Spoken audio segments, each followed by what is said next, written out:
Kui sa mõtled müügikoolituse peale, siis mõtle kindlasti oma tiimi taseme peale ja ära mine nende populaarsete koolitusteemade lõksu.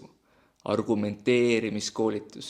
Jaa, koht on olemas, aga kas sinu inimesed suudavad küsida küsimusi piisavalt enne seda, et need argumendid siduda? Et müük ei ole veenmine ja nii loogiline, et sa lihtsalt võtad argumendid ette ja loed ja klient kukub pikali. See ei toimi. Siis me räägime eraldi klienditüüpidele müümisest.